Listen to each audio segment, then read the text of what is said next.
Une phobie est une peur irrationnelle et excessive d'un objet, d'une situation ou d'une activité spécifique. Contrairement à une peur ordinaire qui est une réaction naturelle à une menace, une phobie est disproportionnée par rapport à la situation réelle et persiste sur une longue période.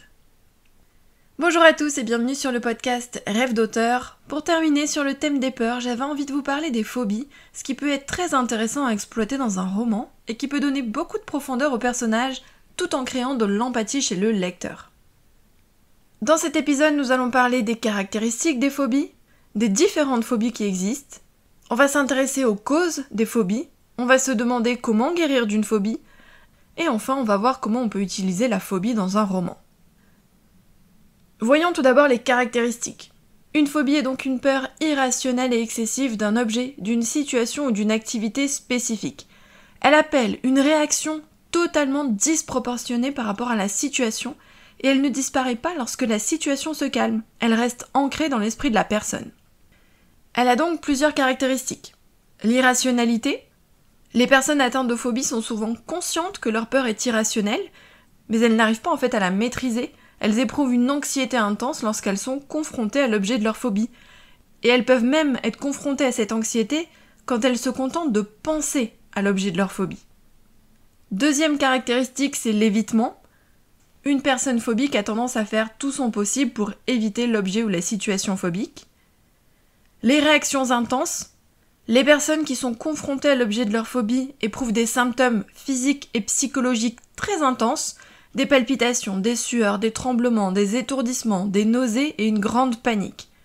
Les manifestations physiques qu'on a vues dans les différentes façons de décrire la peur sont à utiliser, mais de manière encore plus extrême et plus excessive pour démontrer la violence de la phobie. Et dernière caractéristique, c'est la durée et la persistance, puisqu'une phobie persiste dans le temps. Elle est constante et durable, contrairement à une peur qui peut être passagère ou déterminée par un événement précis.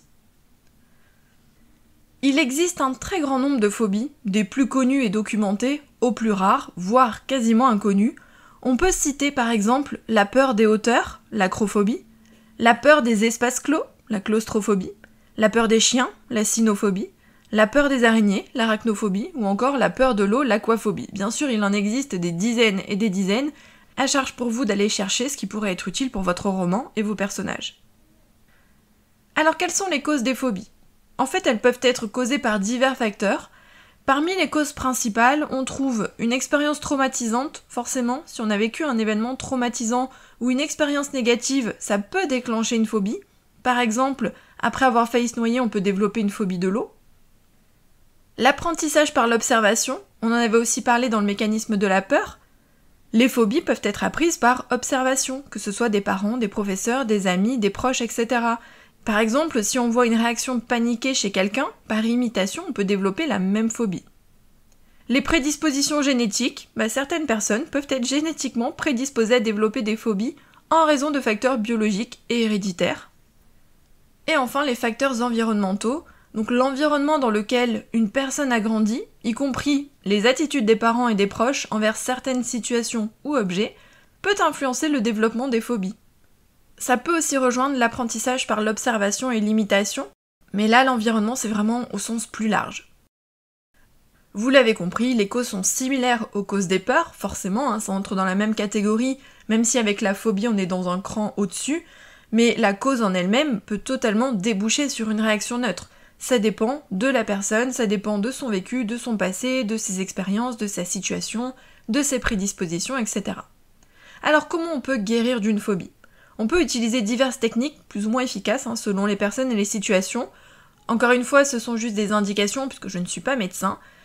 On peut citer 4 techniques.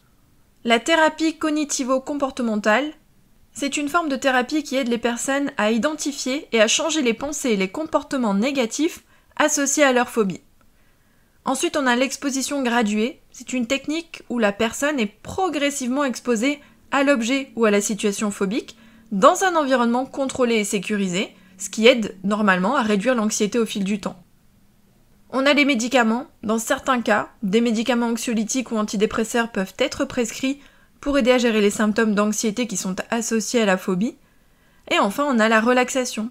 Des méthodes telles que la respiration profonde ou la méditation peuvent aider à réduire les symptômes physiques de la peur. Comme toujours, comprendre d'où vient la phobie, quel est l'événement associé ou la cause, ça aidera à la traiter efficacement. Parfois, il faut revenir à la source pour décanter la situation.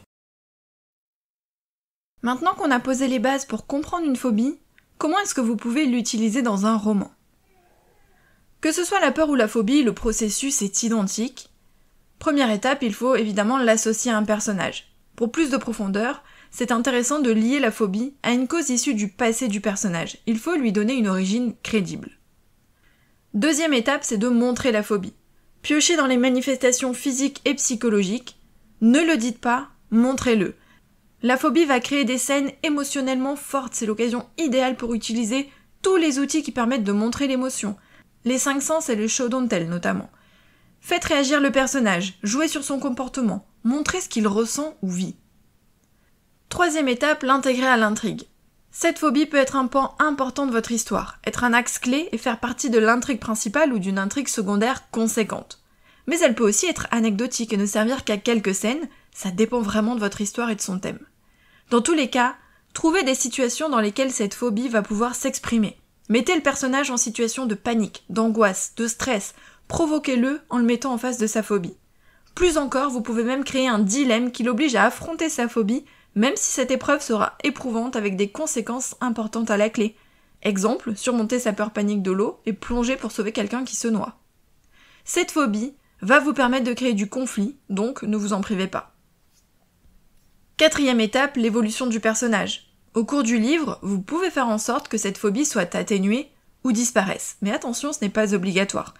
Si votre livre tourne autour de cet axe et que c'est un élément important que vous voulez traiter, vous pouvez faire en sorte que le personnage guérisse de sa phobie. Si c'est secondaire ou si vous souhaitez ne pas le guérir, c'est possible aussi. À la fin du roman, le personnage peut toujours avoir sa phobie, qu'elle soit atténuée ou non. En revanche, point essentiel, on parle d'évolution, de transformation, même partielle, et pas de métamorphose. Les progrès doivent être réalistes et progressifs tout au long de l'histoire. Le personnage ne peut pas changer en un clin d'œil, tout arc narratif doit évoluer par étapes. Exemple rapide d'utilisation. D'abord, on choisit une phobie, qu'elle soit courante ou plus originale. Attention, avec les phobies plus rares, on a moins de ressources, moins de documentation du coup à leur sujet. L'origine de la phobie. Il faut développer une cause en lien avec le passé du personnage, un événement, une expérience, etc. Le parcours. Prévoyez un point A de départ et un point B d'arrivée pour déterminer dans quelle mesure vous voulez que cette phobie évolue. Ça vous aidera à trouver des scènes utiles pour votre histoire. Les manifestations. Faites une liste de manifestations physiques et psychologiques à utiliser dans votre roman quand le personnage ressent cette phobie. L'impact sur la vie quotidienne. Montrez comment la phobie affecte la vie du personnage, ses interactions ou ses réactions, dans une situation précise si c'est le genre de phobie qui se produit avec un événement précis, ou alors d'une manière générale dans son quotidien. Le conflit. Utilisez la phobie pour créer des situations de conflit ou des dilemmes. Prévoyez des moments où le personnage doit faire face à sa phobie, ce qui montrera sa profondeur, sa vulnérabilité. Ça le rendra encore plus crédible et ça touchera davantage le lecteur.